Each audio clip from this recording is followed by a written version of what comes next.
Hey guys, Mango Recaps here. Today, I am going to explain Season 1 Episode 6 of the Spanish action crime thriller series, titled The Longest Night. Spoilers ahead.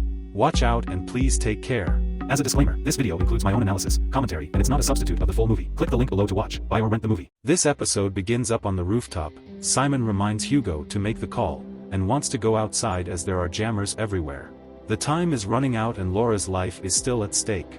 Then the episode cut us back to 2015. Simon goes with his daily routine, waking up at 7:10 a.m. eating boiled eggs. One day he burned his hand and his partner helped him dress the wound. Something burst into his mind, which leads him to repeatedly stabs his partner several times. There was no sign of grief or guilt on his face. Instead, he smiles and looks up satisfyingly. Then the episode fast forwards to 2021, and Simon is strangely eating his breakfast. He is still out and eating like normal people. The doorbell rings and when he opens it, he finds a package on the doorstep. He takes it inside it and finds a phone inside the package. As soon as he turns on the phone on, he receives the call from a private number. Not to forget, inside his house, he is holding a man and probably will kill him.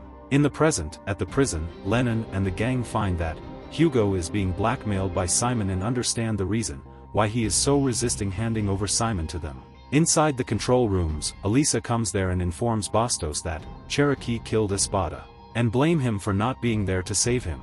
In the meantime, Diego and Willie meet up with Hugo and Simon.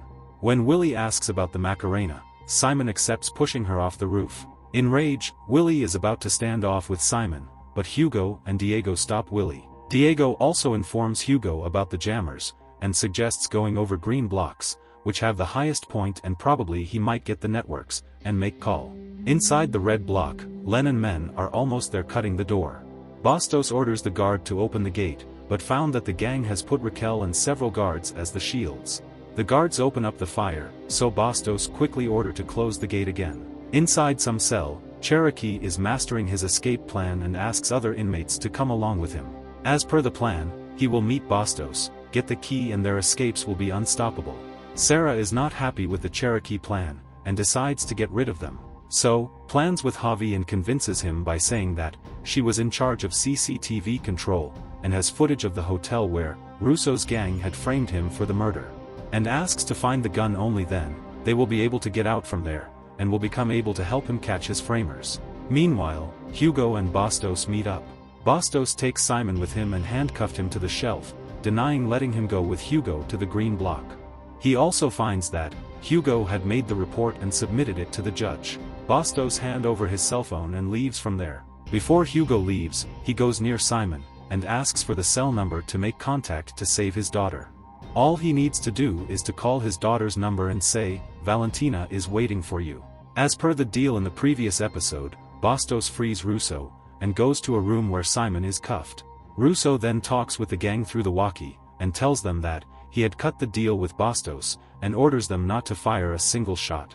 As per the plan, Bastos comes there with freed Russo, points the gun at the guards, and asks Bastos to open the gate. The gang gets in and takes control of Simon, promising to pay him off for tonight. In the meantime, Hugo starts the car and escapes from the hallway to the green block to make his call. Mercenaries chase him. In the hallway, several of Russo's men shoot at Hugo's speeding car, but he doesn't stop and continues to drive toward the green block. Back at the red block, Bastos and Willie find Cherokee and the inmates. He knocks out the Bastos, and grabs the keys. But in the meantime, Russo's men come there. The other inmates run away from there, leaving behind Cherokee. Somewhere else, Rosa, a kidnapper, is preparing Laura to set the fire, while her husband suggests waiting for the call. It is about to be 1 a.m., her husband wants to call her to the police, but she denies it. In the meantime, Hugo manages to reach the top of the green block, search for the signal, and finally makes the call in time. Unfortunately, as they receive the call, Laura experiences a shock. It seems to be a problem with her heart. Hugo cries in grief and couldn't save his daughter despite his piling efforts. The episode shows us a flashback of Laura in the hospital for treatment of her heart. Then the episode cut us back to 6 hours earlier, Rosa, her husband, and her daughter, Valentina becoming ready to go grandparents' house. Suddenly the doorbell rings and Rosa finds the parcel. Inside the parcel, there is the dose of sedative and the cell phone. She receives a call from the unknown informing her that her daughter is kidnapped. The voice also threatens to kill Valentina if she doesn't do what they ask for. Now we come to know the reason why Rosa had kidnapped Laura. Back on the green block rooftop, Lennon comes there where Hugo is, and asks to toss away his gun. Lennon is not happy with Hugo. Situation would have been different if Hugo had cooperated with him after he had found they were police. Lennon could have sent his men to find Laura, and none of the people would have died. After the heated movement, they hear a police siren approaching Baruka. It turns out that Hugo had made the call after calling her daughter. Now Hugo is using this opportunity to negotiate with Lennon. Hugo provides him with two options. Either they work together, or get killed by the police. With no option left, Lennon agrees to work with Hugo. Lennon then orders to lock off the whole prison. When one of the mercenaries finds out the hideout of Elisa and Hugo's kid, Simon attacks from the back and kills him. Well, looks like he finally pays Hugo's debt. On the rooftop, Lennon and Hugo learn that someone from the inside is helping Simon. Somewhere else, Rosa and her husband perform CPR on Laura.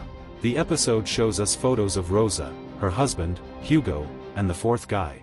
The mastermind who is doing this operation is in the shadows, and causing chaos. Who is Shadow Man, and why he is trying to save Simon? Hopefully, we will find out in Season 2. The episode ends here. Please, subscribe to watch new movies recaps, turn on notifications, and leave a like and comment to support the channel.